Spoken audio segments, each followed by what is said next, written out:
Hola, sean bienvenidos una vez más a este canal. Hoy en Yesan Radio les tenemos preparada una recopilación de historias sobre asesinos seriales mexicanos, que aunque es un tema que debe ser tratado con delicadeza, no deja de ser interesante una vez que conoces los detalles que hay detrás o después de cada uno de estos sujetos, sus actos y sus condenas. Pero aun con todo lo llamativo que esto pueda resultar, no hay que olvidar la perversidad y vileza que define a estos personajes, y sin más dilación, comencemos con el video.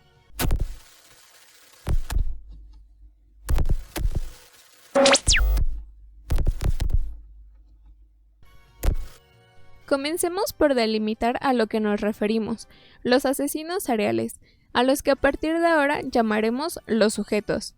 Son definidos como aquel que comete al menos 3 asesinatos llevados a cabo en lugares distintos y separados en el tiempo, y que tienen periodos de enfriamiento emocional entre un acto y otro, nombrado por Hervé Cleckley y por Robert Hare.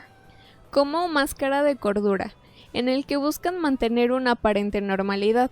Entre estos personajes se pueden distinguir aquellos que sí tienen patrones en su actuar y los que pareciera no tener una conexión aparente entre una muerte y otra, así como en rasgos más generales, los organizados y los desorganizados. Entonces, comencemos con las historias. La Mataviejitas. Juana Barraza, nacida en Hidalgo en 1958, pero llevada al entonces Distrito Federal. Llevó una vida de violencia y precariedad, llegando al borde de ser regalada por su madre a un hombre a cambio de 3 cervezas, quien continuó con las agresiones de todo tipo hacia Juana.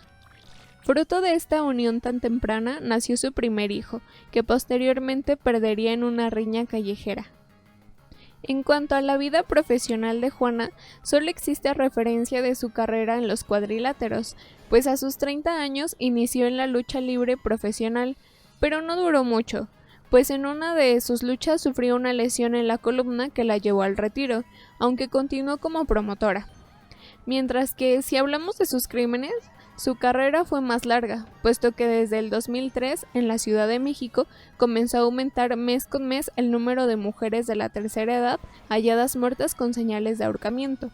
Ante esto, las autoridades creyeron, basándose en las declaraciones, que el culpable era un travesti, por la descripción de una aparente mujer tosca y de espalda ancha.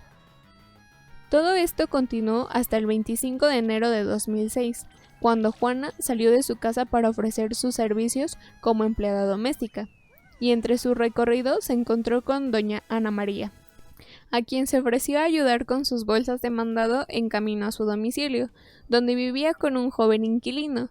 Y este es el punto clímax para su posterior arresto, pues cuando Juana ofrecía sus servicios de lavado y planchado, doña Ana María le ofreció 22 pesos por la docena, pero Juana respondió que eso era muy poco, solo para recibir un refunfuño que le decía: «Así son siempre las gatas, quieren ganar demasiado». Juana no respondió, al menos con palabras, pues tomó un estetoscopio que había en casa de la mujer mayor para ahorcarla con él. Pero esta vez fue sorprendida por aquel joven inquilino, quien rápidamente llamó a la policía, y tras una breve persecución Juana fue capturada, y posteriormente juzgada. Se le condenó por el asesinato de 17 mujeres, recibiendo 759 años, pero como la condena máxima es de 50 años, ella presume saldrá del reclusorio a los 98 años. Entonces, desde una perspectiva psicológica y tomando en cuenta su biografía y el perfil de las víctimas, es posible inferir que los actos que Juana cometió fueron una forma de sublimar el odio que ésta tenía hacia su madre por los maltratos en su infancia. El asesino del arco iris. En la capital mexicana, allá por el 2005, se dieron una serie de homicidios que le valieron a su autor, aún antes de su detención, los sobrenombres de El Sádico o El Asesino del Arco Iris, pues entre sus víctimas se encontraban únicamente homosexuales. Debido a la forma en que perpetraba sus actos y sus criterios de elección, la Procuraduría de la Ciudad de México no tardó en catalogarlos como crímenes de odio por homofobia. El sujeto del que estamos hablando responde al nombre de Raúl Ociel Marroquín Reyes, y su caso fue muy sonado y tuvo una gran cobertura mediática, lo cual sirvió para hacer presión en cuanto al reforzamiento de las investigaciones por parte de los organismos de justicia, en especial después del hallazgo de 2 cuerpos dentro de maletas de viaje en las estaciones del metro de Asturias y Chabacano. El 26 de enero de 2006, Genaro García Luna, el entonces titular de la Agencia Federal de Investigación, informaba sobre la captura de Raúl Marroquín, culpable de al menos 6 secuestros y 4 asesinatos de homosexuales. Poco después, por información de los medios, se supo que era originario de Tampico, Tamaulipas, donde ya estaba fichado por diversos delitos como robo con violencia, desertor del ejército mexicano y un presumido homosexual de closet. Se detalló que Raúl abordaba a sus víctimas en bares de la zona rosa para saber de ellos y si su familia pagaría un rescate. Una vez sabiendo esto, procedía a secuestrarlos con ayuda de un tal Juan Enrique Madrid, del que se desconoce su paradero, para luego llevarlos a un hotel o a su casa mientras esperaba por el rescate, para después de haber cobrado asesinarlos. Luego abandonaba los cuerpos dentro de maletas en las calles. Entre los peritajes y sus declaraciones, Raúl fue condenado a 280 años de prisión en el 2010, los cuales cumple en el penal de Santa Marta, Acatitla. Goyo Cárdenas, el estrangulador de Tacuba. Presumido el primer asesino serial de mujeres en México, Gregorio Cárdenas Hernández se hizo notorio el 4 de septiembre de 1942, pues aunque se cuenta que su juicio estuvo plagado de dudas respecto a su inocencia, fueron encontrados 4 cuerpos de mujeres enterrados en su jardín, de los cuales 3 presumiblemente ejercían la prostitución, pero según Goyo, la cuarta era diferente, pues decía estar enamorado de ella. Incluso declaró que era su novio, y por tanto decía haberle dado un trato especial, pues a ella no la violó antes de asesinarla, sino después. Una vez comenzadas las investigaciones, se acudió primero a la escuela preparatoria, último lugar donde fue vista Gabriela, la cuarta víctima. Allí, sus compañeros dijeron haberla visto abordar el auto del sujeto en cuestión en medio de un aguacero, por lo que los agentes se dirigieron a su domicilio, donde su madre dijo que su hijo no pudo haber sido, pues se encontraba internado en un sanatorio desde la mañana, pues una noche antes se había vuelto loco. Pero esto, casualmente, parecía ser una coartada para los hechos, pues de todas formas los cuerpos fueron hallados en el patio del hogar familiar.